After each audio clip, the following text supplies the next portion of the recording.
하나님 말씀 로마서 8장 28절에서 30절까지 또 보겠습니다.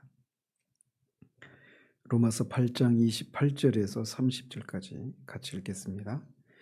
우리가 알거니와 하나님을 사랑하는 자 곧 그의 뜻대로 부르심을 입은 자들에게는 모든 것이 합력하여 선을 이루느니라. 하나님이 미리 아신 자들을 또한 그 아들의 형상을 본받게 하기 위하여 미리 정하셨으니 이는 그로 많은 형제 중에서 맏아들이 되게 하려 하심이니라. 또 미리 정하신 그들을 또한 부르시고 부르신 그들을 또한 의롭다 하시고 의롭다 하신 그들을 또한 영화롭게 하셨느니라. 아멘.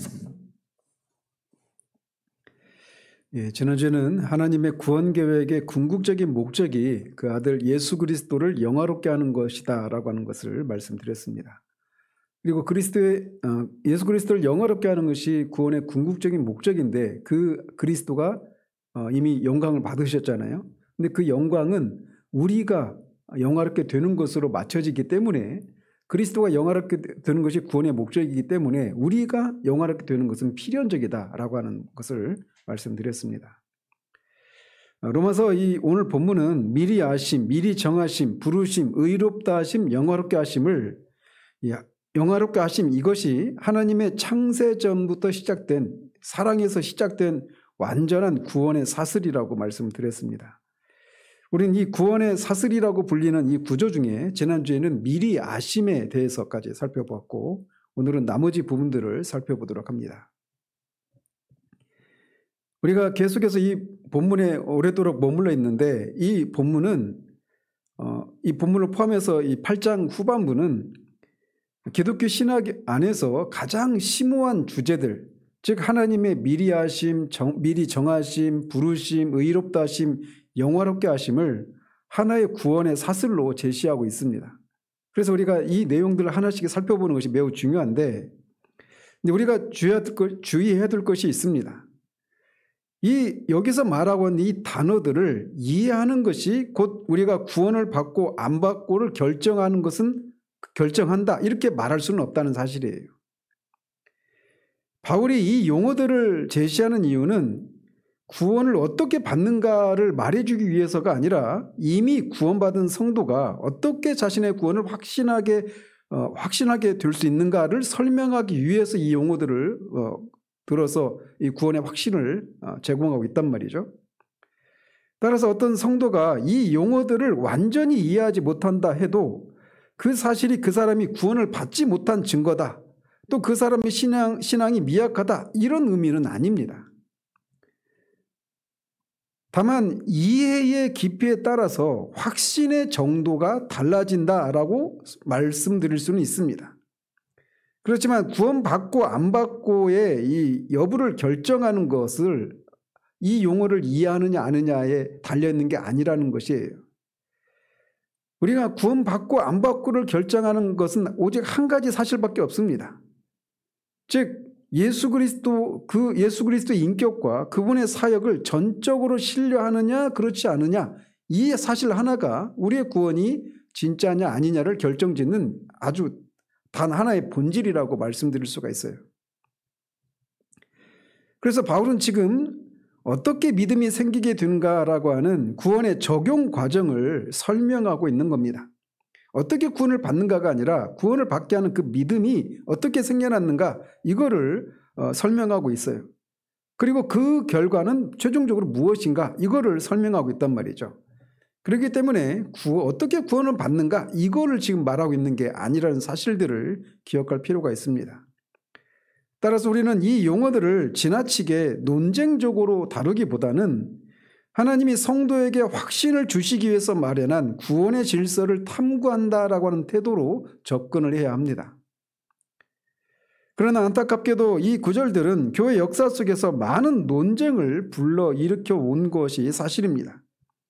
그 이유는 이 본문 자체의 어려움 때문이라고 보기보다는 흔히 우리가 갖고 있는 선입견이나 어떤 신학적인 전제를 가지고 이 본문을 보기 때문에 생겨난 논쟁이다 이렇게 말씀드릴 수가 있어요. 그렇기 때문에 우리가 이 구절을 다룰 때 필요한 태도가 있는데 그건 뭐냐? 먼저는 이 텍스트의 이 본문의 맥락을 논리를 따라서 해석하려고 하고 그 위에 우리의 신학 체계를 세워야 하는 겁니다. 우리의 신학 체계를 가지고 이 본문을 보려고 하지 않고 거꾸로 이 본문이 이 문맥 속에서 어떤 걸 말하고 있는가를 논리적으로 따지고 그 위에 우리의 신학의 체계를 세워야 한단 말이에요. 그리고 그런 논리적인 과정을 통해 세운 신학 체계가 우리가 이런 작업 전에 기대했던 것과 다르더라도 우선 본문에 충실해야 합니다. 이것은 성경 해석의 기본 원칙이라고 할 수가 있습니다. 바울이 이 구절을 기록한 목적, 즉 성도의 구원이 확실하다라고 하는 것을 말해주고 있는 것인데 이런 접근이 또 바울이 의도한 그런 바이기도 합니다. 또 우리가 이 주제를 논할 때 우리가 조심해야 될 것이 있는데 이 본문에서 다루고 있는 이 영역은 인간의 사고의 능력을 넘어서는 신적인 신비와 맞닿아 있는 것이다 라는 사실입니다. 그래서 어떤 뛰어난 신학자들도 이 신비를 이해했다고 주장할 수가 없어요. 어떻게 하나님의 미리 아심, 미리 정하심 이런 것들을 우리 인간의 이해로 다 이해할 수 있겠습니까? 그리고 항상 이 모든 일들에 있어서 하나님은 주권자로 행하시는데 하나님의 주권에 대해서 우리가 많이 얘기하지 않습니까? 근데 그 하나님의 주권 앞에서 우리가 때로는 하나님이 주권자이시기 때문에 우리가 마치 장기판의 말과 같은 그런 존재로 느껴지는 것에서 오는 그 말할 수 없는 영혼의 그 어떤 심한 어떤 격통이 있어요. 근데 이런 것을 우리가 이 구원과 관련된 이 모든 일들이 하나님의 전적인 주권 하에서 영혼 속에서도 시간 속에서 행해지는 일들인데 이거를 우리 인간의 이성으로 모두 이해할 수가 없는 겁니다. 다만 우리는 성경이 말하는 만큼을 믿고 설명할 뿐입니다. 그렇기 때문에 우리는 여기에 겸손히 귀를 기울여야 합니다. 자, 그래서 이제 미리 아심에 이어서 두 번째 용어인 미리 정하심, 이게 예정이에요. 미리 정하심이니까. 그래서 바울은 미리 아신 자들을 또한 미리 정하셨다라고 말을 합니다. 이 연결은 단순한 나열이 아닙니다. 미리 아심, 미리 정하심, 부르심, 의롭다 하심, 영화롭게 하심이라고 하는 순서는 바울의 신학적인 논리 자체이고 하나님의 구원 사역의 실제적인 흐름입니다. 자, 여기서 미리 정하다라고 하는 단어가 헬라어로는 프로호리조라고 하는 단어입니다. 프로라고 하는 단어는 앞서, 전에 이런 뜻이에요. 영어로 이제 뭐 before 이런 여기에 해당되겠죠. 근데 호리조라고 하는 단어는 여기서 이제 호라이즌, 그 수평선이라는 단어가 여기서 나옵니다. 그래서 이 호리조라고 하는 단어는 경계를 긋다. 그러니까 우리가 수평선 하면 바다 끝에 그 경계를 긋잖아요. 그 너머에 분명히 있지만 그 그 안에 있는 것들만 우리가 보게 되지 않습니까? 그래서 이 호리조라고 하는 단어는 경계를 긋다, 범위를 설정하다, 한계를 정하다 이런 뜻이에요. 원래 그 뜻은. 따라서 미리 정하셨다라고 하는 표현은 하나님께서 특정한 사람들, 즉 미리 아신 사람들을 어떤 특별한 범주 안에 배치하셨다 이런 의미가 되는 겁니다. 하나님께서 그들에게 향한 궁극적인 목적과 경계선을 미리 설정하셨다라는 뜻이에요. 그 목적이 뭐예요? 지난주에 살폈던 것처럼 아들의 형상을 본받게 하는 거예요. 그 목적, 하나님은 이렇게 미리 아신 자들에게 단순히 구원받을 가능성을 허락한 정도가 아니라 알미니안이 말하는 것처럼 구원받을 가능성을 설정해 놓으시고 인간의 자유의지에서 그렇게 선택하도록 하신 것이 아니라 이 목적까지 다 정하셨다라고 말하고 있는 겁니다. 이 미리 정하심은 성경의 여러 구절에서 다양한 은유로 표현되고 있습니다. 이를테면 베드로전서 2장 9절에서 베드로는 성도를 이렇게 불러요. 택하신 족속, 왕같은 제사장, 거룩한 나라, 그의 소유된 백성 이렇게 말을 합니다. 그래서 베드로가 말하고자 하는 바는 성도는 단순히 하나님께 알려진 그 존재가 아니라 하나님의 특별한 목적을 위해서 따로 떼어놓은 백성들이다, 이렇게 말을 하고 있는 겁니다. 그래서 하나님이 사람들을 미리 아신 후에 그들을 어떤 무리로 어떤 목적을 위해서 구별시킨다라고 하는 이 개념, 이게 미리 정하심인데, 이 개념을 목자가 양들을 구분해서 서로 다른 목적을 위해서 분리하는 그런 장면과 이렇게 비슷하게 볼 수가 있습니다.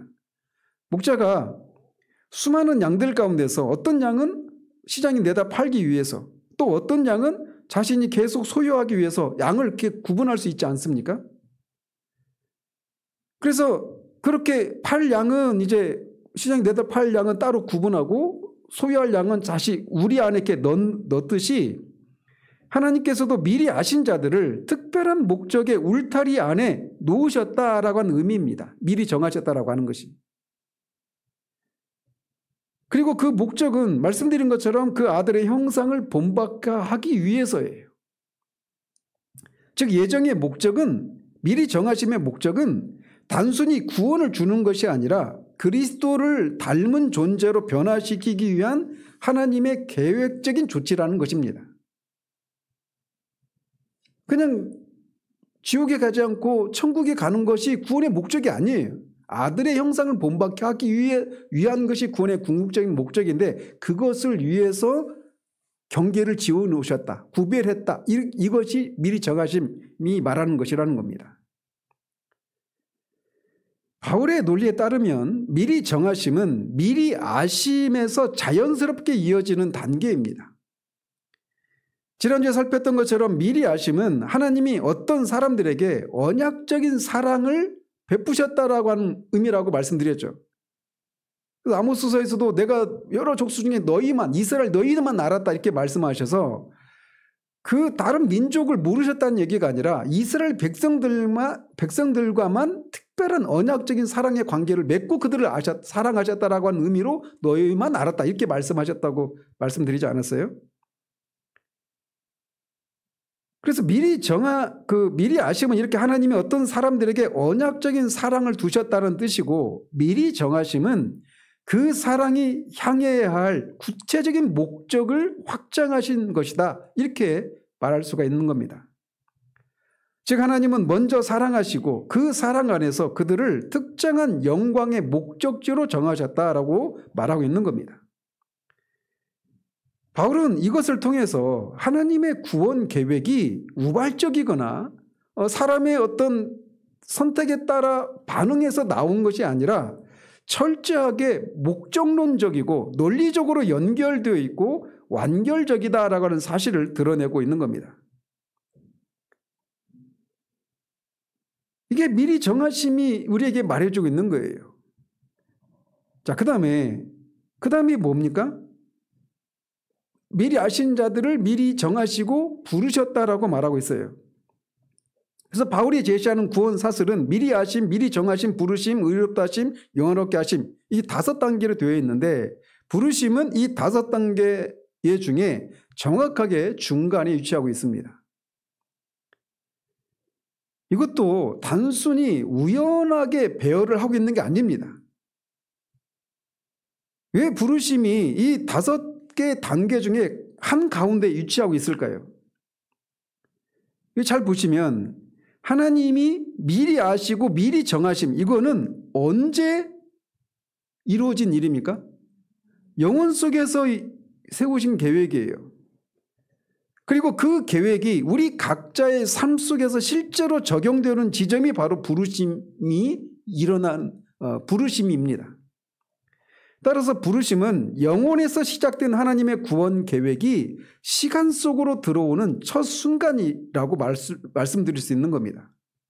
그래서 다른 말로는 영원한 계획의 역사적 개입이다, 이렇게 부를 수가 있는 것이 부르심이에요. 자, 그런데 보시면 부르심이 어떤 것 앞에 있습니까? 의롭다 하심 앞에 있죠. 왜 부르심이 의롭다 하심 앞에 오게 될까요? 우리가 알다시피 의롭다 하심은 언제나 무엇과 연결됩니까? 의롭다 하심이 칭의이고, 그러니까 의롭다 하심이 무엇과 연결돼요? 무엇으로 말미암아 우리가 의롭다함을 받아요? 믿음이죠. 그래서 믿음으로 말미암아 의롭다 하심을 받았다 이렇게 말을 해요. 의인은 믿음으로 말미암아 살리라. 다 똑같이 의롭다 하심은 믿음과 연결되어 있습니다. 그런데 성경은 동시에 이렇게도 말을 해요. 믿음은 인간에게서 난 것이 아니라 하나님의 선물이라고 에베소서 2장 8절 9절에서 말을 하고 있죠. 자, 그렇다면 믿음은 어디에서 오는 걸까요? 사람이 믿기로 결단해서 믿는 게 아니죠. 믿음은 하나님의 선물입니다. 믿음이 인간의 자발적인 결단의 산물이 아니라면 그 믿음을 가능하게 하는 어떤 신적인 행위가 반드시 있어야 되겠죠. 인간에게서 나올 수 없는 거라면 신적인 어떤 그런 행위가 먼저 있어야만 믿음이라고 하는 어떤 산물이 나오게 된단 말이에요. 바로 그 지점에 부르심이 놓여 있는 겁니다. 즉 믿음은 부르심의 결과이고 의롭다 하심은 믿음의 결과예요. 따라서 논리적인 순서는 부르심, 믿음, 의롭다 하심 이렇게 되는 거죠. 그래서 바울이 부르심을 의롭다 하심보다 앞에 배치한 이유가 바로 여기에 있는 겁니다. 믿음의 기원을 설명하지 않으면 의롭다 하심은 설명될 수가 없는 겁니다. 많은 사람들이 부르심을 복음이 모든 사람에게 선포되는 사건 정도로 이해를 합니다. 하지만 바울이 여기서 말하는 부르심은 훨씬 더 깊은 의미를 가지고 있습니다. 우리가 알다시피 성경에는 두 종류의 부르심이 있다고 말을 하죠. 그래서 일반적인 부르심 혹은 외적인 부르심 같은 개념인데 이 하나의 부르심이 있습니다. 이것은 복음이 선포될 때 모든 사람에게 동일하게 주어지는 초대, 이게 외적인 부르심이요 일반적인 부르심이에요. 특별한 사람들을 향하는 것이 아니라 모든 사람들에게 일반 대중에게 일반 사람들에게 전해지는 것이기 때문에 주어지는 기회이기 때문에 일반적 부르심 혹은 외적인 부르심 그저 그냥 귀로만 듣는 겁니다. 그 사람의 내면 속에서 어떤 일이 일어나지 않는 그래서 일반적인 부르심 외적 부르심 같은 개념인데 이 하나의 부르심이 있어요.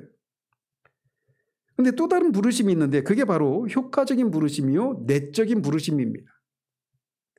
이것은 성령이 특정한 사람 안에서 실제로 믿음을 일으키는 역사를 가리킵니다. 바울이 여기서 지금 말하고 있는 부르심은 두 번째 부르심, 즉 성령의 효과적인 부르심을 말하고 있는 겁니다. 그 이유는 단순해요. 뭐냐면 부르심을 받은 자들은 반드시 이어지는 단계, 의롭다 하심을 받고 결국 영화롭게 되는 자들이기 때문에 그렇습니다. 즉 로마서 8장 여기서 말하고 있는 부르심은 실패할 수가 없는 부르심이에요.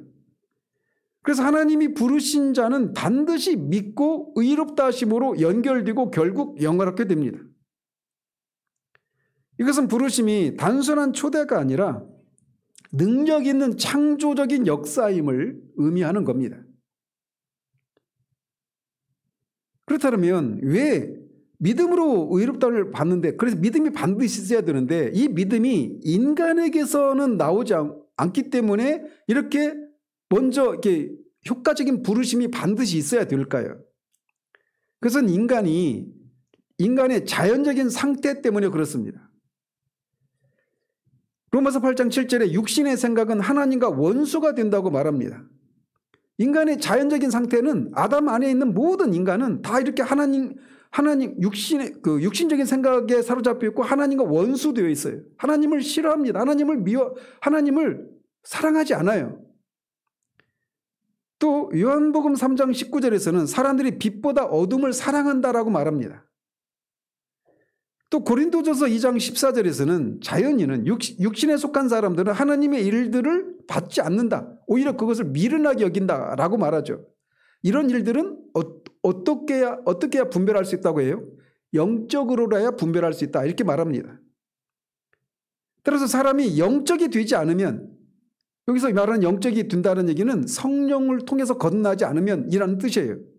어떤 세컨드 블레싱 제2의 축복을 받는 이런 은혜 체험을 받아서 영적이 되는 것이 아니라 거듭나면 영적인 사람이 된단 말이에요.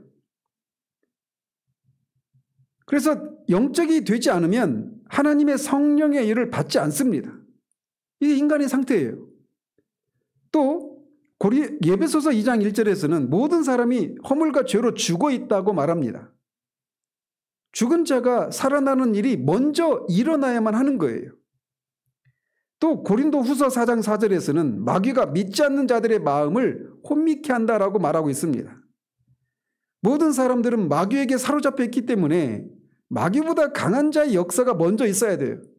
마귀는 자신의 소유들인 사람들이, 죄인들이 예수 그리스도를 믿고 자신의 영역에서, 지배 영역에서 벗어나는 것을 결코 허락하지 않습니다. 그래서 그들을 속이고 미혹하는 겁니다. 가장 대표적인 얘기가 예수님 믿으면 가정에 불화가 생긴다. 네가 예수를 믿으면 이런저런 어떤 자유를 잃어버린다. 이런 식의 속임을 하는 거죠.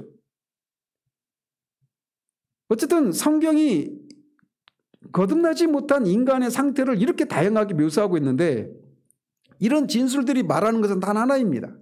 뭐냐면 성령의 능력으로 부르심을 받지 않는 한 인간은 스스로 복음을 믿을 수 없다라고 하는 것을 말해주고 있는 거예요. 따라서 믿음이란 단순한 인간의 해석이나 결단이나 선택이 아니라 성령께서 마음을 깨우치시고 눈을 열어주는 내적 조명입니다. 그래서 성령께서 효과적인 부르심으로 사람들을 불러내실 때 이런 과정이 일어나요. 먼저는 영적인 눈을 뜨게 하십니다. 그래서 이전에는 보이지 않던 복음의 영광을 보게 하십니다. 그리고 마음을 움직이셔요. 예전에는 미련하게 느껴졌던 진리가 매력적이고 아름답게 느껴집니다. 마음이 변화되면 의지가 또 변화됩니다. 그 의지가 강압이 아니라 진리의 아름다움에 이끌려서 믿도록 하시는 거예요. 따라서 성령께서 효과적으로 부르신다고 할 때 멱살잡이에서 억지로 그를 끌고 가는 것이 아닙니다. 성령께서 보고 싶게 하시고 믿고 싶게 하시고 따르고 싶게 하시는 거예요. 이것이 참 우리가 회심의 과정 가운데서 일어나는 일입니다. 성령께서 우리를 효과적으로 부르실 때 이런 일이 일어나는 거예요. 그런데 지나가면서 말씀드리면 이것이 성화의 과정에서도 정확하게 반복됩니다. 그래서 개혁자들은 회심과 성화가 성령의 두 다른 사역이 아니라 동일한 성령의 사역이 회심에서 시작이 되고 성화를 통해 지속된다. 이렇게 설명을 해요. 성령께서 효과적으로 부르실 때 먼저 진리를 조명하시는 것을 통해 진리가 보이도록 눈을 여십니다. 그리고 감화와 감동을 통해서 그 진리를 좋아하게 하셔요. 그리고 그리스도의 영광이 마음에 비치게 하고 그 결과 마음의 변화가 일어나서 죄를 미워하게 되고 이 마음의 변화는 의지의 변화로 이어져서 그리스도를 따르고 싶게 합니다. 그 결과 결단하고 죄를 회개하고 믿게 되는 거예요. 그래서 이걸 요약하면 이렇습니다. 성령이 먼저 비추십니다. 이게 조명하심이에요. 그리고 마음이 움직입니다. 마음이 움직이면 의지가 반응합니다. 그 결과 믿음이 생기는 거예요. 성령의 조명하심, 마음의 변화, 의지의 변화, 마음의 움직임, 의지의 변화, 믿음의 발생. 그 결과 의롭다함을 받는 거예요. 근데 이 일이 그래서 인간의 결단은 항상 성령의 조명하심과 감화하심의 열매이지 이것을 불러일으키는 게 아니라는 거예요.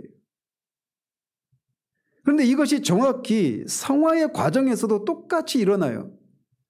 차이가 있다라면 회심 때보다 성화는 이게 더 깊고 더 확대되고 세밀한 방식으로 이루어진다는 겁니다.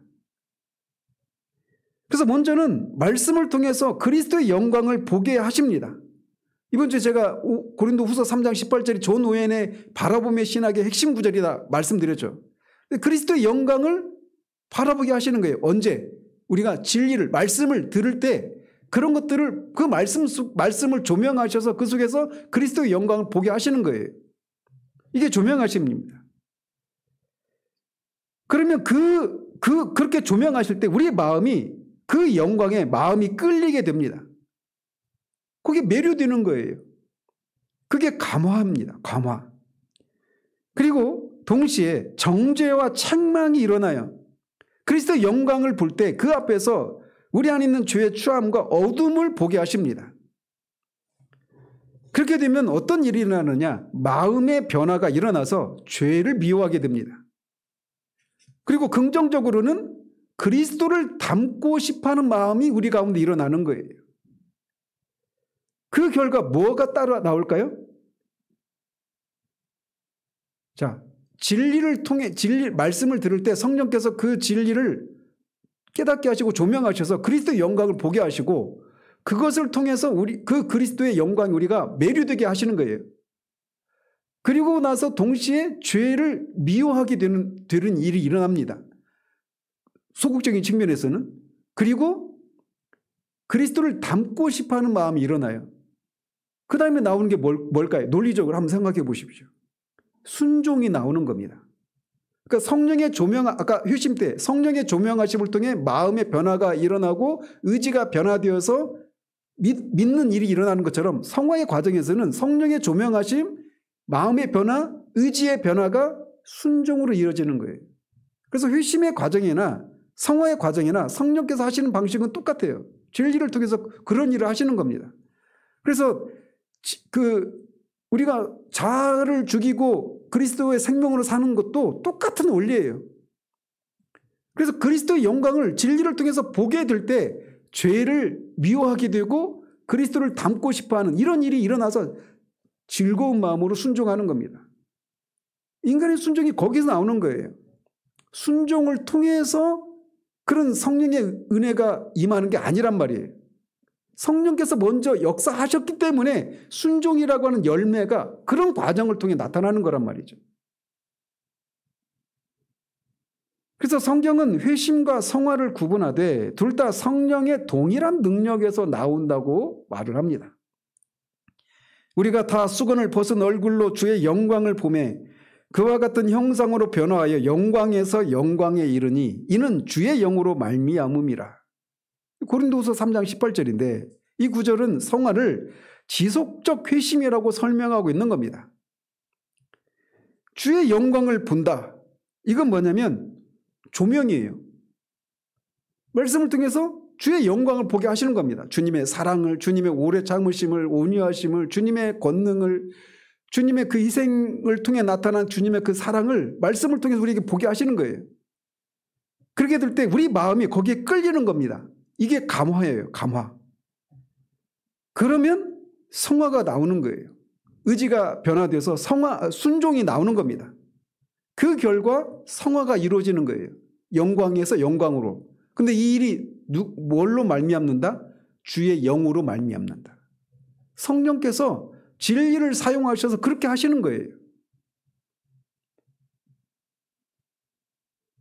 즉 회심과 동일한 구조가 성화에서 발견되는 겁니다. 그래서 칼빈은 성화를 회심의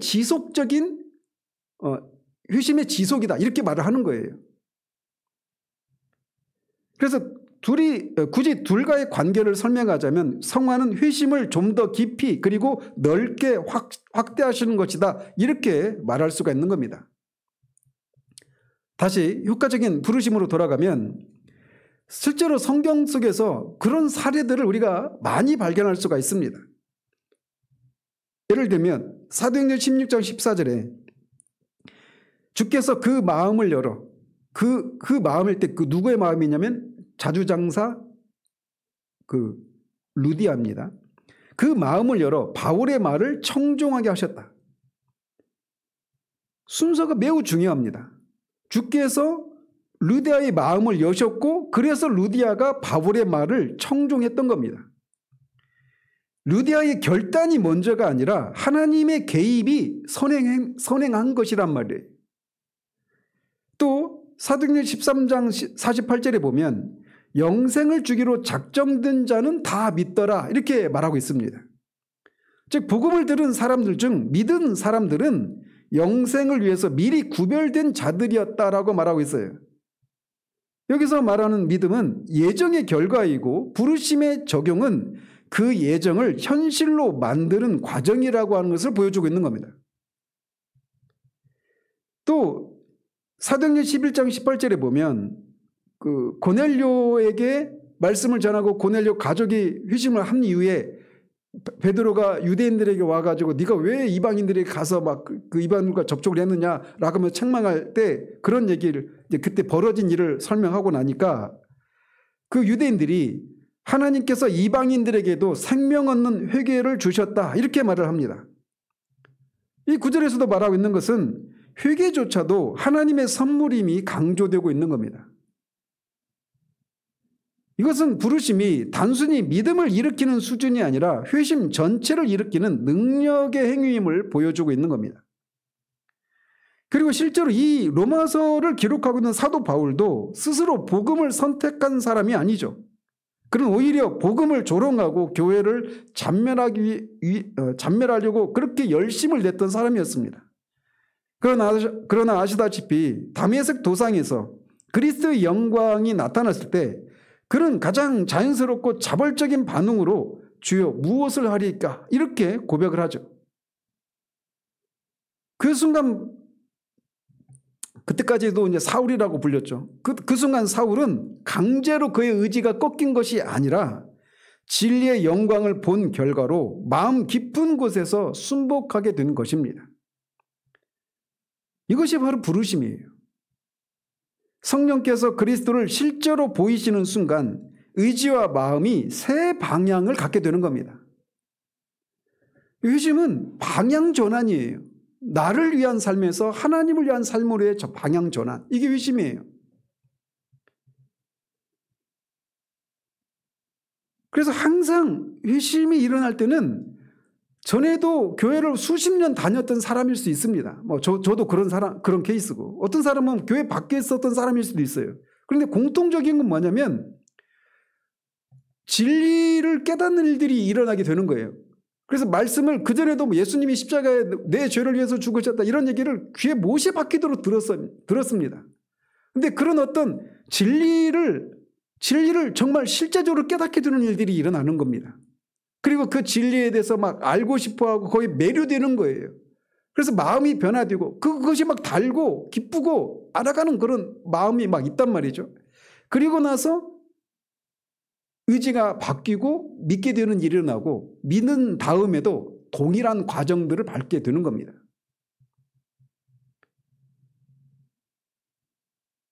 여기서 그래서 부르심은 예정을 실행하는 것이고 영화를 보증하는 것이다 이렇게 말을 할 수가 있는 겁니다. 바울이 이 구원의 사슬을 통해서 강조하려고 하는 핵심은 이것입니다. 하나님이 미리 아시고 미리 정하신 자들을 반드시 부르신다라는 사실이에요.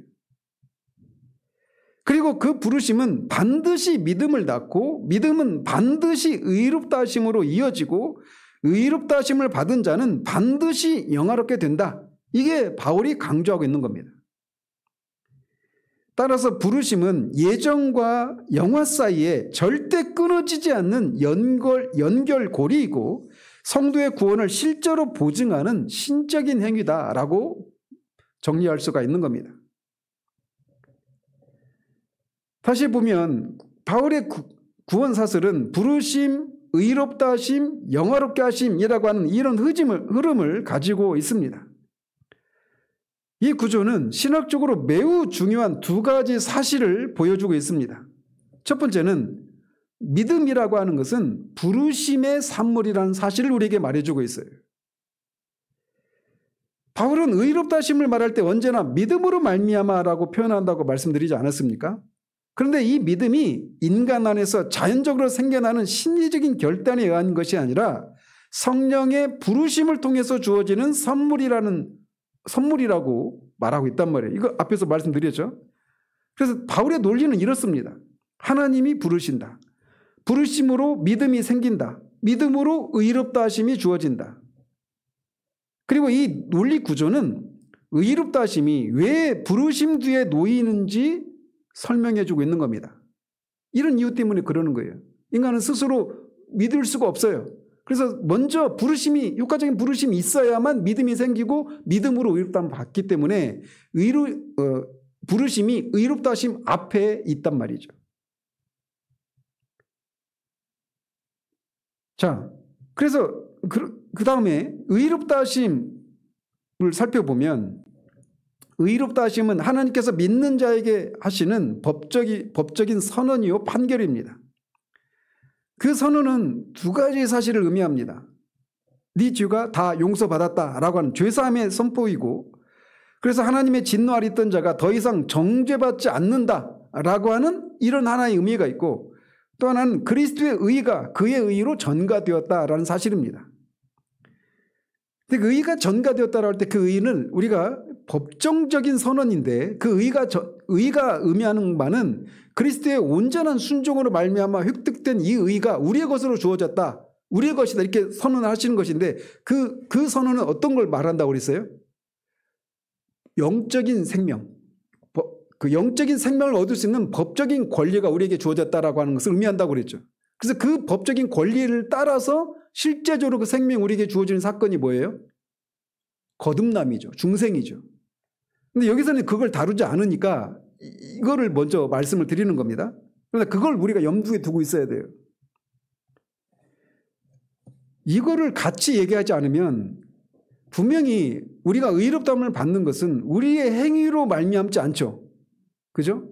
그리고 우리가 의롭게 되었기 때문에 우리를 의롭게 하시는 게 아니죠.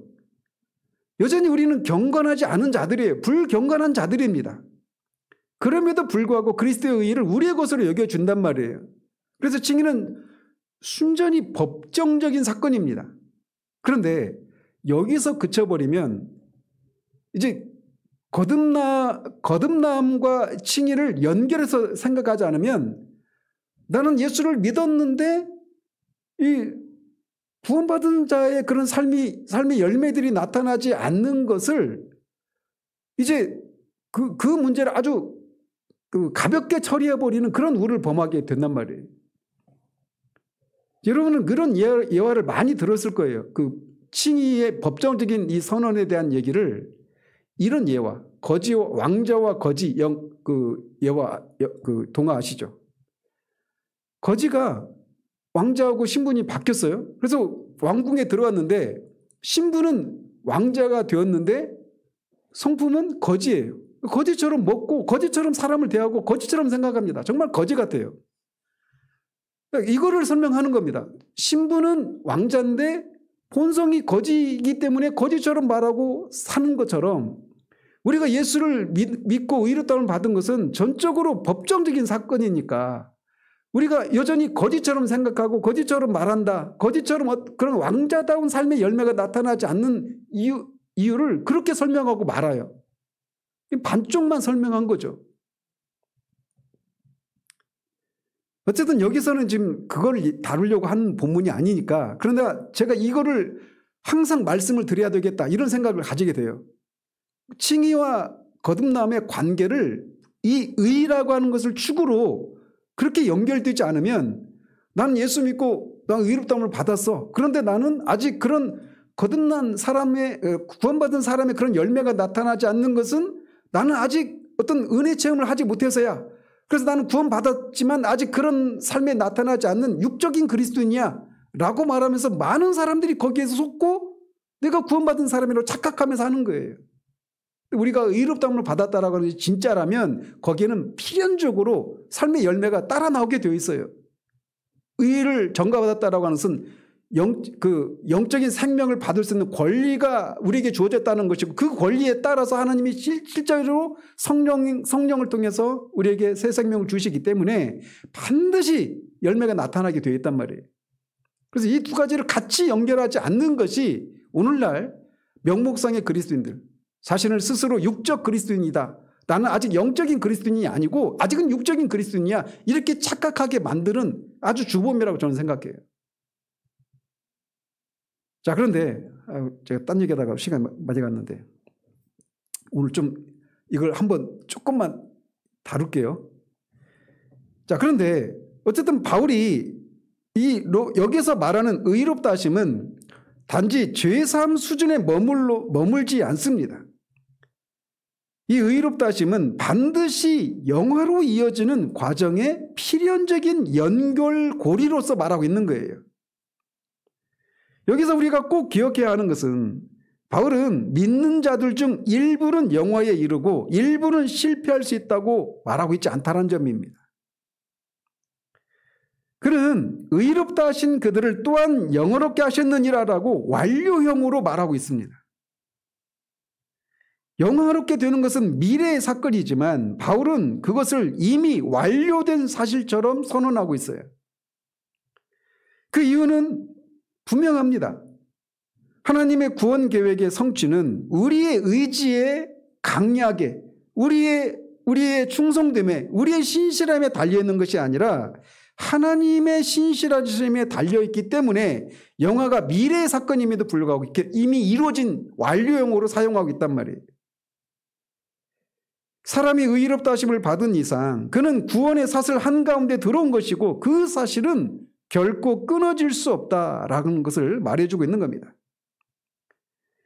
바울은 구원 사슬을 제시하면서 하나님의 구원 계획이 성공률, 우리가 아베가 살아있을 때 우리나라를 화이트 리스트에 올려놓고 불화 수소 이거를 공급을 끊었던 적이 있죠. 기억나시죠? 몇 년 전에. 그때 불화 수소의 순도가 12.9이네 막 이런 얘기했죠. 99.9가 12개 있는 이 정도의 순도를 요구한다. 근데 그걸 일본이 끊어버려서 우리가 반도체를 못 만들게 만드는 그런 일이 있었죠. 그런데 지금 바울이 하나님의 구원 계획이 99.9가 12개 정도가 아니라 10,000개 정도에 있는 이런 확률로 얘기하고 있는 게 아닙니다. 또는 대체로 이루어진다라고 하는 이런 확률적 개념으로 말하고 있는 게 아니에요. 그런 첫째, 하나님은 미리 아신 자만을 미리 정하십니다. 그러니까 왜 하나님의 구원이 의롭다 하심을 받은 자가 반드시 영원하게 되는데 이 의롭다 하심을 영원하게 된다라고 하는 사실들을 완료형으로 말하느냐? 첫 번째로 하나님은 미리 아신 자만을 미리 정하시는 겁니다. 그분은 무작위로 구원 계획을 펼치지 않아요. 처음부터 목적이 있는 언약적인 사랑의 선택이 있었습니다. 이게 미리 아심이죠. 그리고 그리고 그들을 미리 정하셨습니다. 어떤 목적을, 아들의 형상을 담는 사람들로 만들려고 하는 목적을 이루기 위해서 그들을 구별을 시켜놓은 거예요. 이게 미리 정하심이죠.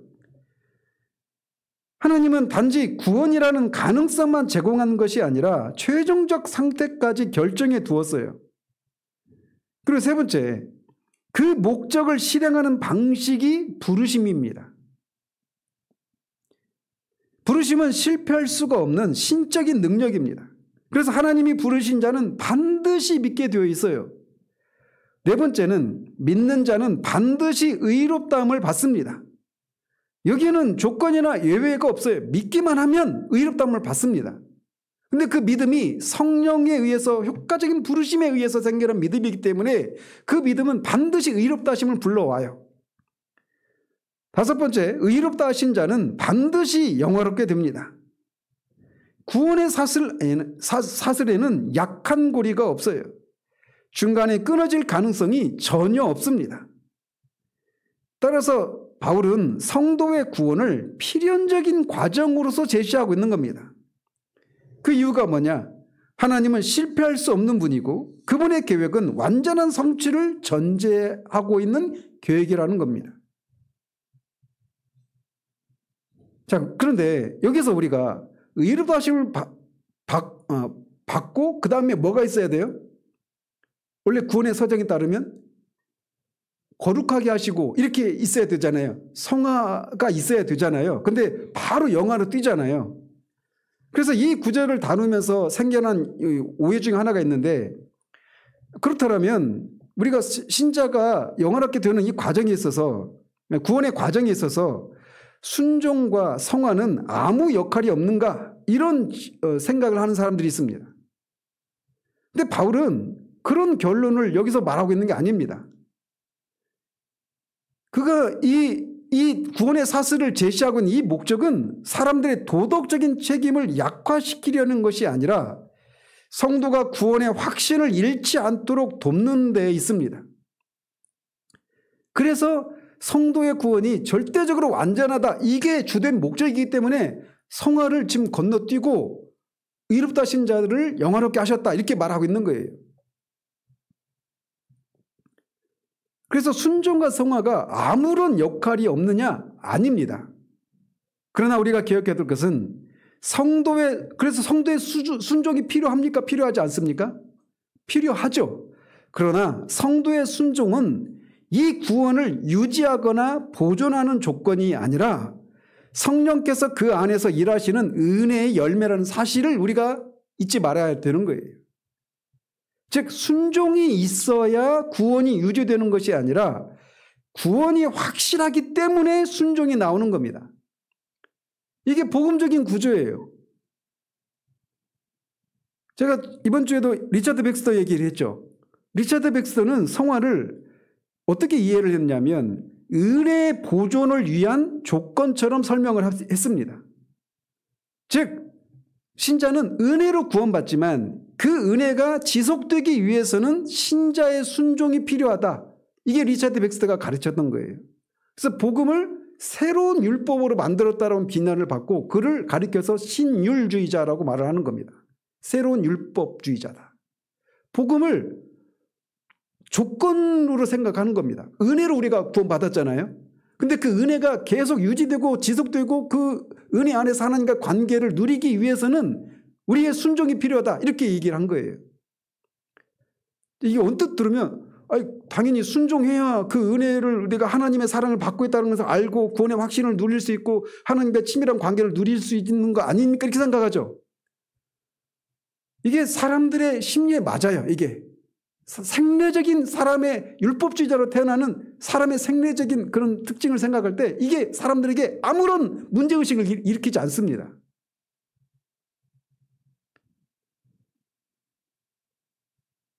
제가 지나온 교회에 실명을 말씀드릴게요. 김남준 목사도 죄와 은혜의 지배라고 하는 책에서 존 오웬의 죄죽임의 교리를 설명한 설교를 바탕으로 쓴 책인데 거기서도 보면 이런 말을 합니다. 신자의 경건은 그 사람 안에 있는 하나님의 생명의 결과이기도 하지만 이게 붙어있는 게 문제예요. 다시 읽어드릴게요. 신자의 경건은 그 사람 안에 있는 하나님의 생명의 결과이기도 하지만 또한 그 생명이 풍성히 자라게 되는 조건이 되기도 한다. 제가 여러분이 문제가 있다라고 하는 것을 말하려고 하는 문맥 속에서 이런 말을 하니까 이거를 그냥 뭔가 좀 문제가 있나 보다 이렇게 생각하시지 이런 설명 없이 이것만 딱 여러분이 들으면 맞는 말 아니야? 이렇게 생각합니다. 쉽게 생각할게요. 내가 예수를 믿고 구원 받았어요. 구원 받았는데 내가 열심히 기도하지 않고 열심히 순종하지 않고 열심히 봉사하지 않고 열심히 성경 읽지 않고 그러면 내가 하나님과 그런 친밀한 관계를 누리지 못한다. 이게 다 그렇게 생각하잖아요. 모든 사람이. 그러니까 은혜로 구원을 받았지만 그 은혜가 유지되고 존속되기 위해서는 내가 내 쪽에서 순종이 있어야 된다. 이 생각을 하는 겁니다. 근데 지금 그 말이 이 말이에요. 경건이 신자 안에 있는 생명의 결과이기도 하지만 그것이 그 생명이 이렇게 드러나는 조건이 되기도 한다. 경건한 삶을 살아야 이 생명이 계속 나타나고 유지되는 조건이 된다. 이렇게 말하는 거예요. 그래서 리차드 백스터가 똑같은 얘기를 하는 겁니다. 그래서 여기서 문제는 경건이 생명의 결과이기도 하고 조건이 되기도 한다는 말이에요. 그래서 이 말은 구원의 객관적인 완결성과 신자의 주관적 행위 사이의 경계를 흐리는 진술이라고 할 수가 있습니다. 그래서 이 표현은 은혜의 통치가 사실상 신자의 성화 노력에 의해서 유지되는 것처럼 들릴 수 있어요. 사람들은 다 그렇게 복음을 설명해도 사람은 율법적으로 재해석해서 듣는다고 말씀드렸죠. 온전한 그리스도 거기서. 그래서 사람들이 복음을 알고 있다고 전제해서는 안 돼요. 항상 복음은 항상 새로운 방식으로 선포되어야 하는 겁니다. 그런데 이거를 그렇게 듣게 되는 거예요. 은혜의 통치가, 은혜의 지배가 사실상 신자의 성화 노력, 죄를 죽이는 이 노력의 결과에 의해서 그 은혜가 유지되고 그 하나님의 치밀한 사랑의 교제를 누릴 수 있다. 이렇게 생각하게 만든단 말이에요. 그리고 실제로 그 책을 계속 읽어보면 이것을 위해서 죄를 죽여야 한다고 강변하면서 신자 안에 있는 죄가 무엇인지, 어떤 경로로 그 죄가 들어왔는지, 죄의 작동 원리가 무엇인지를 끊임없이 관찰하고 성령의 능력을 힘입어서 죽여야 하나님과의 관계를 누릴 수 있다고 가르칩니다. 그렇죠?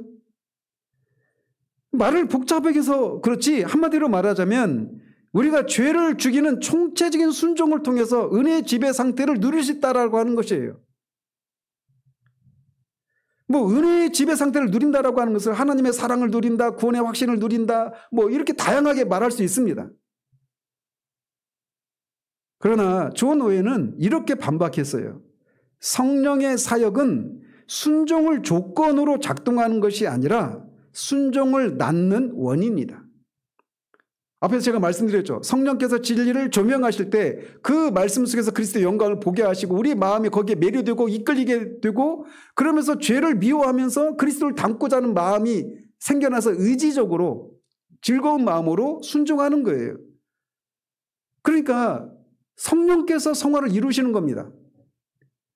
순종마저도 성령께서 우리에게 조명과 감화, 감동하심을 통해서 우리 마음과 의지를 변화시키는 것을 통해 순종이 나오는 거예요.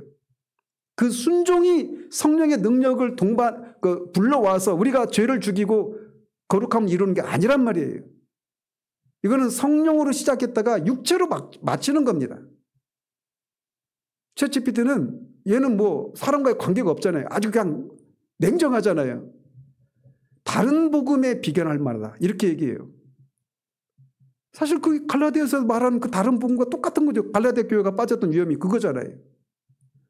그러니까 많은 사람들이 구원을 받고 하나님을 더 깊이 알고 막 거룩한 삶을 살려고 그런 마음은 자원하는 마음으로 왔는데, 이런 가르침 때문에 결국은 그걸 유지하기 위해서 내가 얼마나 죄를 죽여야 되는지, 얼마나 열심을 경건한 의무들을 감당해야 되는지, 그래서 완전히 그냥 웰컴 투 헬로 빠지는 거예요.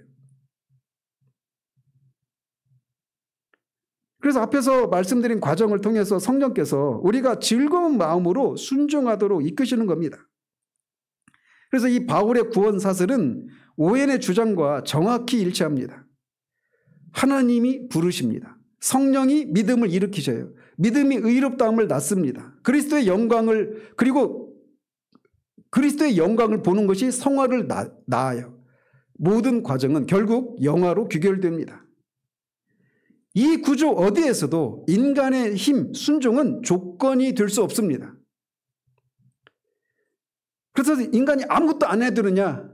그건 아니에요. 순종이 있다니까요. 근데 그 순종이 순종할 수 있도록 우리의 마음과 의지를 성령께서 조명하시고 감화하시는 방식을 통해 그렇게 자원하는 마음으로, 즐거운 마음으로 순종하게 하시는 거예요. 그래서 순종이 있죠. 근데 그것은 성령의 역사의 열매이지 그게 성령의 역사의 조건이 아니라는 말입니다. 이 순서를 바꾸면 율법주의예요. 율법은 사람을 죽입니다. 결코 그 안에서 살 수가 없어요. 자, 그런데 동시에 이 구원 사슬은 성도에게 경건한 삶을 촉구하는 가장 강력한 동기가 됩니다. 바울이 이 교리를 선포하는 목적은 단 하나예요. 성도에게 위로와 확신을 주기 위해서입니다. 그러나 이 확신이 교만을 낳지 않도록 바울은 동시에 두 가지 진리를 함께 말하고 있습니다. 첫째로 뭐냐면 우리는 스스로 구원을 얻은 것이 아니라는 겁니다. 미리 아심도, 미리 정하심도, 부르심도, 믿음도, 의롭다 하심도, 영화도 모두 하나님의 일입니다. 중간에 빠지는 성화도 하나님의 일이에요. 그러므로 자랑할 이유가 없어요. 두 번째로 이 구원의 목적은 궁극적으로 아들의 영화입니다. 우리가 영화롭게 되는 것은 2차적인 목적이에요. 구원의 최종적인 목적은 하나님의 아들이 만물 가운데서 맏아들로 높아지시는 것입니다. 따라서 이 교리는 성도를 게으르게 만들거나 육체적으로 안일하게 하지 않습니다. 오히려 더 큰 경외와 헌신을 불러일으킵니다. 자, 이 바울이 말하고 있는 이 구원의 사슬의 마지막 고리가 영화롭게 하심이에요. 미리 하심, 미리 정하심, 부르심, 의롭다 하심, 영화롭게 하심. 이 5가지 동사는 모두 하나님이 주어입니다. 모두 그들을이라고 하는 동일한 대상을 향합니다. 즉 하나님이 미리 아신 동일한 사람들에게 하나님의 이 모든 구원 사역이 하나도 빠짐없이 적용된다라고 말하고 있어요. 그래서 영화는 단지 구원의 한 요소가 아니라 하나님의 구원 계획 전체가 도달하는 최종 목적지입니다. 따라서 이 영화는 두 가지 관점에서 이해되어야 합니다. 첫째는 하나님의 신적인 목적의 완성이라고 하는 차원에서 영화를 이해해야 돼요. 즉 하나님이 아들을 영화롭게 하시기 위해서 세운 계획이 성도들을 그 아들의 형상에 참여시키는 것으로 완성된다라는 것입니다. 그러니까 영화를 하나님의 궁극적인 계획이 완성되는 개념으로 영화를 이해해야 된다는 거예요. 그냥 단순히 신자가 영화롭게 되는 이런 차원에서만 이해하지 않고 신적인 구원의 계획이 완성되는 차원으로 영화를 이해해야 된다는 말이에요. 왜? 아들이 영화롭게 되는 것이 구원의 최종적인 목적인데 그 최종적인 목적이 이루어지는 방식이 뭐냐? 성도들의 영화롭게 됨을 통해서 아들의 영화롭게 되는 것이 완성되는 거예요. 그래서 영화를 그렇게 신적인 목적의 완성의 차원에서 이해를 해야 된다는 거죠. 그리고 두 번째로는 신자의 최종적인 상태로 이해를 해야 됩니다. 우리가 흔히 이해하는 것처럼. 그래서 죄나 연약함이나 주름 잡힘이나 티나 그런 흠이 없는 그런 상태로 되는 것. 사랑하신 자 앞에서 부끄러움이 없는 그런 모습으로 드러나는 것. 저는 유다서에서 말하고 있는 이 말씀을 생각할 때 말할 수 없이 소망이 됩니다.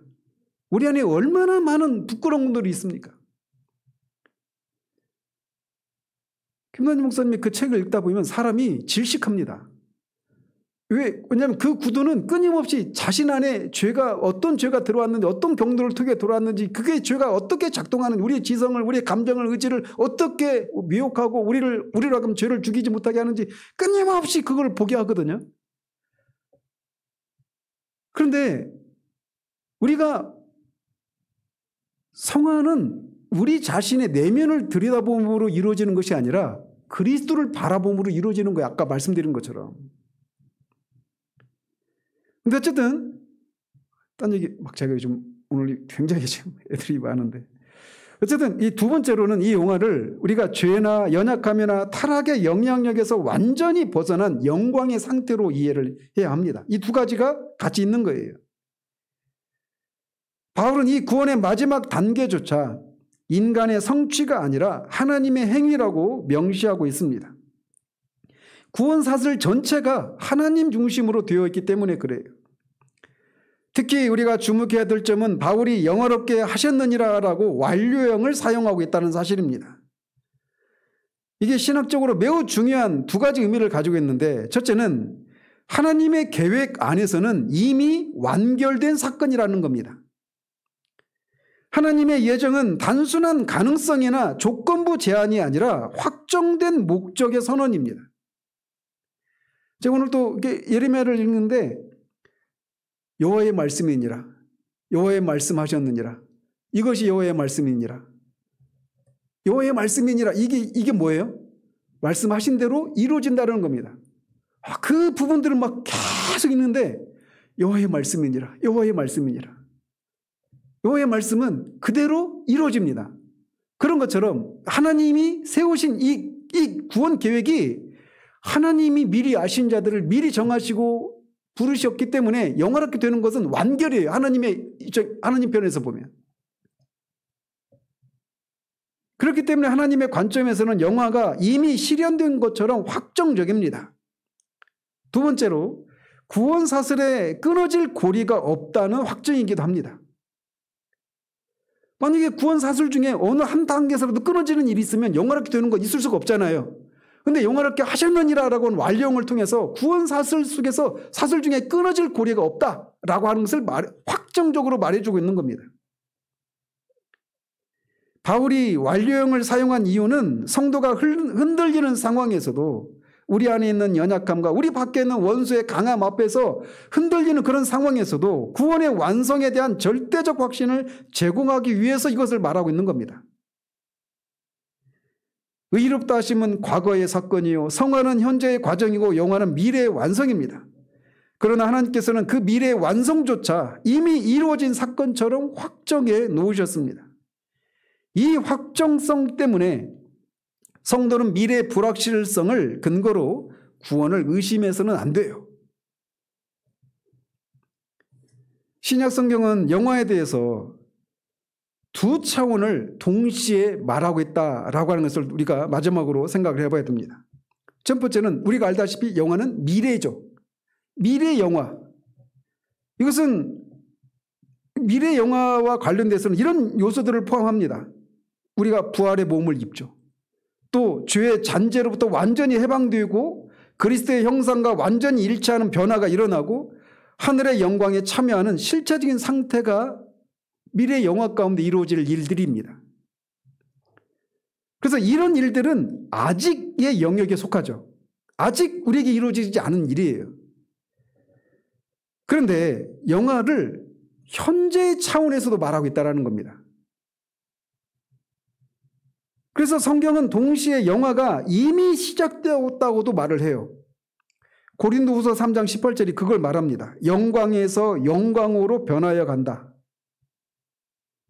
이것은 성도가 그리스도의 영광을 바라볼 때 이미 영광의 변화가 시작되고 있음을 의미하는 겁니다. 그러므로 영화는 이미 시작되었지만 아직 완성되지 않은 종말론적인 이미와 아직의 구조를 가지고 있어요. 그럼에도 불구하고 바울이 여기서 말하고 있는 것은 현재적인 측면의 영화를 말할까요? 미래적인 측면의 영화를 말할까요? 문맥상은 미래 측면의 영화를 말하죠. 바울은 그래서 이 그리스도 성도의 구원을 말할 때 항상 언급을 합니까? 사도 바울이 성도의 구원을 말할 때 항상 즐겨 사용하는 표현이죠. 그리스도 안에서, 그리스도와 함께. 이게 그 사도 바울이 즐겨 사용하는 표현입니다. 그래서 그리스도의 영화와 성도의 영화는 분리될 수가 없어요. 그래서 이를테면 그래서 우리가 이 그리스도의 영화가 먼저 있죠. 이미 이루어졌죠. 그죠? 그래서 빌립보서 2장 9절에서 11절까지 해서 그리스도의 낮아지심과 높아지심을 설명하면서 그분이 어떻게 모든 이름에 뛰어난 이름을 받으셨는지를 보여주고 있습니다. 그리스도의 영화는 그분이 십자가에서 순종의 극치를 이루셨기 때문에 하나님이 주신 승리이자 왕적인 높아지심입니다. 십자가에 죽기까지 순종하심을 통해서 그가 높아지셔서 영화롭게 되신 거예요. 이 패턴은 신자의 삶의 패턴과 똑같이 이루어집니다. 십자가의 죽으심과 부활의 높아지심, 부활의 생명. 이게 신자의 삶이에요. 자, 두 번째로 성도의 영화는 그리스도의 영화 속에서 완성된다는 사실입니다. 성도는 그리스도와 연합된 자입니다. 성도의 정체성은 그리스도와 연합된 자예요. 그리스도가 우리 밖에서 우리를 위해서 대속의 죽으심으로 우리가 그를 믿어 의롭게 되었다. 이게 맞는 말이에요. 그런데 이것도 그리스도 안에서입니다. 그래서 우리는 그리스도와 함께 죽고 그리스도와 함께 살고 그리스도와 함께 영화롭게 됩니다. 그러므로 성도의 영화는 그리스도의 영화의 확장된 표현이고 그분의 높아지심의 열매다. 이렇게 말할 수 있는 거예요. 그리스도가 영화롭게 되었다는 사실은 성도의 영화가 이미 보증된 사실이라는 의미입니다. 따라서 똑같은 거예요. 그리스도가 죽으셨잖아요. 근데 우리가 그리스도와 함께 우리도 죽었어요. 왜? 그리스도와 연합된 자이니까. 그리스도는 다시 사셨죠? 우리도 살았어요. 다시. 왜? 우리가 그리스도와 연합된 자이니까. 그러면 마찬가지로 그리스도가 이미 영화롭게 되었어요. 그러면 우리도 영화롭게 돼요. 왜? 그리스도와 연합된 자이니까. 그래서 그리스도가 영화롭게 되었다는 사실은 성도의 영화가 이미 보증된 사실이라는 의미입니다. 따라서 바울은 그리스도의 높아지심과 성도의 영화 사이에 단 한 조각의 틈도 남겨두지 않고 있어요. 그런데 이 영화는 오직 선택된 자들에게만 확정된 결과입니다. 구원사슬은 선택의 결과이고 선택받은 자들만 이 모든 단계에 포함됩니다. 바울은 28절에서 이렇게 말을 했죠. 그의 뜻대로 부르심을 입은 자들에게는 모든 것이 합력하여 선을 이룬다. 여기서 그의 뜻대로 부르심을 입은 자들이 29절 30절에서 말하는 미리 아신 자들, 미리 정하신 자들, 부르신 자들, 의롭다 하신 자들, 영원케 하신 자들과 똑같은 사람들이죠. 이들은 하나님의 결심, 하나님의 계획, 하나님의 구원의 의도 속에 있는 사람들이고 구원사슬의 모든 과정이 처음부터 끝까지 하나님 중심으로 흘러갑니다. 그래서 구원은 은혜로 시작해서 은혜로 말미암고 은혜로 끝나는 거예요. 모든 것이 하나님으로부터 나와서 하나님으로 말미암고 하나님께로 돌아가는 겁니다. 거기에 우리는 자랑할 것이 아무것도 없어요. 인간의 순종에 의해서 이 구원이 유지되거나 존속되는 것이 아닙니다. 그 일을 반드시 이루십니다, 하나님이. 그러므로 이들에게 영화는 조건적인 가능성이 아니라 하나님이 끝까지 이루시는 필연적인 결과입니다. 바울이 거듭 말씀드리지만 이 교리를 제시한 목적은 성도들에게 신학적인 논쟁거리를 제공하려고 하는 것이 아닙니다.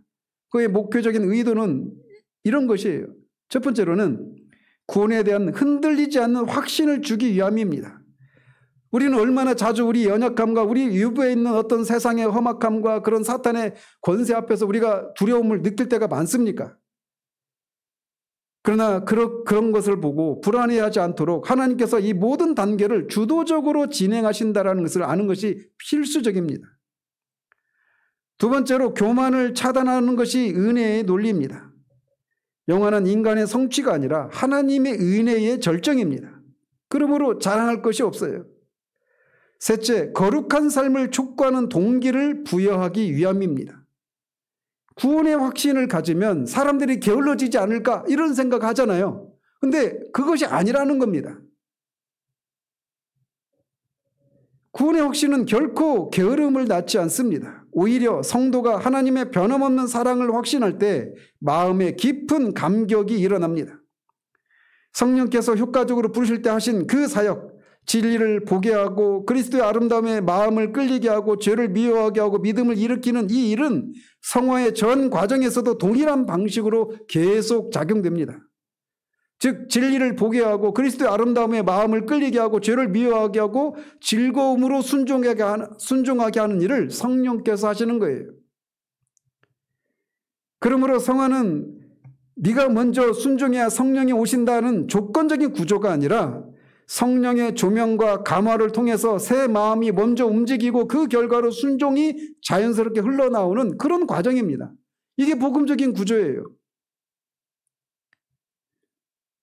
그러면 말씀을 들을 때 성령께서 그렇게 조명하시고 감화하시니까 내가 말씀을 열심히 읽으면 그런 일이 일어나겠다 해서 우리가 이 은혜의 수단을 얼마나 열심을 내느냐에 따라서 이런 일이 일어난다 이렇게 생각할 수 있죠. 해보십시오. 한번 해보십시오. 엊그저께인가 유튜브 보니까 어떤 목사님이 하루에 신약성경을 하루에 한 번씩 통독을 했는데 뭐 만독을 한 걸 뭐 기념하는 어떤 그 썸네일이 있더라고요. 하루에 한 번이 아니라 하루에 10번이라도 성경을 읽어보십시오. 성령께서 그 말씀을 조명해 주시고 감화시켜 주시지 않으면 그 말씀이 아무런 의미가 없습니다. 그 말씀을 통해 계시된 그 그리스도가 우리에게 아름답고 영광스럽고 그리스도를 닮고 싶은 그런 마음이 불러일으키지도록 하는 이런 일이 일어나기 위해서는 반드시 성령의 조명하심과 감화 감동하심이 있어야 되는 거예요. 성령의 조명과 감화 감동하심이 없는 성경 읽기는 자기 의의를 쌓는 것에 불과합니다. 육은 무익합니다. 오직 살리는 것은 영입니다. 기도도 마찬가지예요. 하루에 기도를 10시간씩 해보십시오. 기도를 하시는 분은 아시겠지만 성령께서 우리에게 기도의 영을 불어넣으시지 않으면 한마디도 나오지 않는 것이 기도예요. 물론 억지로 우리 의지를 발휘해서 기도할 수 있죠. 그러나 그런 기도는 성령의 이 26절에서 말하고 있는 것처럼 성령의 말할 수 없는 깊은 탄식 가운데 우리 기도를 도우시는 이런 방식의 기도가 아니면 그 10시간, 20시간씩 하는 그런 기도는 이엠 바운즈의 표현대로 말하면 바다를 메우고도 남을 정도로 아무 쓸데없는 쓰레기 같은 것들이라고 말하는 거예요. 육에서 나온 것은 육입니다. 그 기도가 20시간 3일 동안 잠을 안 자고 하는 기도이든 40일 금식 기도를 한 것이든 아무 의미가 없어요.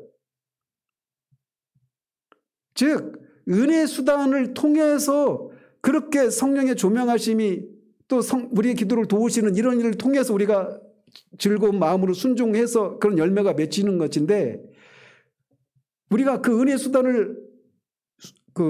수단을 활용하면 열심히 활용하면 그런 일이 자동적으로 일어나는 게 아니란 말이에요. 성령께서 그거를 사용하셔야만 일어나는 거예요. 다만 은혜의 수단을 그 말이 표현하고 있듯이 그 수단을 통해서 은혜를 주시겠다라는 약속이 있기 때문에 그 약속을 붙들고 우리가 은혜를 구하면서 나가는 거예요. 그러나 그렇게 나갈 때라도 거기서 정말 말씀드린 것처럼 성령의 조명하심이 성령의 탄식으로 우리의 기도를 돕는 그것이 없으면 그거는 자기 의에 불과하다니까요. 성경 만독한 게 무슨 자랑거리입니까?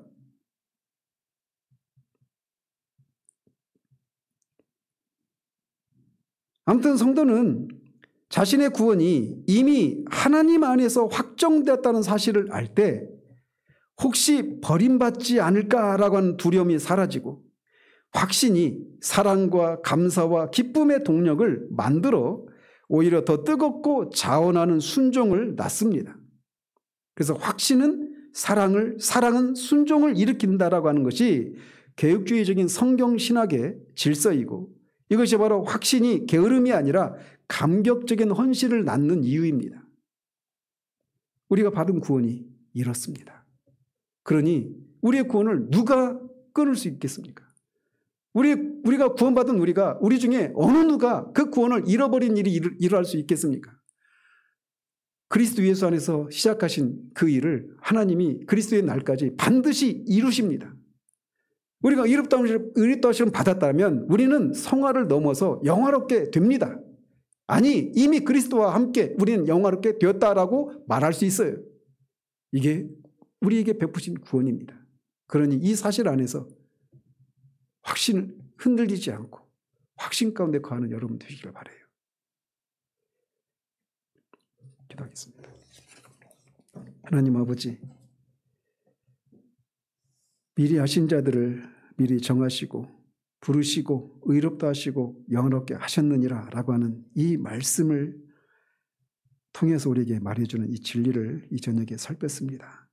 하나님, 우리가 얼마나 이 진리를 묵상하고 이 진리 가운데 진리가 주는 그 달콤함을 우리가 알고 묵상 가운데 알고 누리는 일이 얼마나 많이 있어야 될지요. 그것을 통해서 우리가 진리를 통해 그리스도의 영광을 우리가 바라보게 될 때 그 그리스도의 영광에 우리가 매료되고 죄를 미워하고 그리스도를 닮고자 하는 그런 마음이 일어나고 그래서 우리가 즐거운 마음으로 순종하게 되는 이 일이 일어나게 된다는 사실들을 우리가 기억하고 그리스도를 바라보는 일에 열심을 내는 우리들 되기를 바랍니다.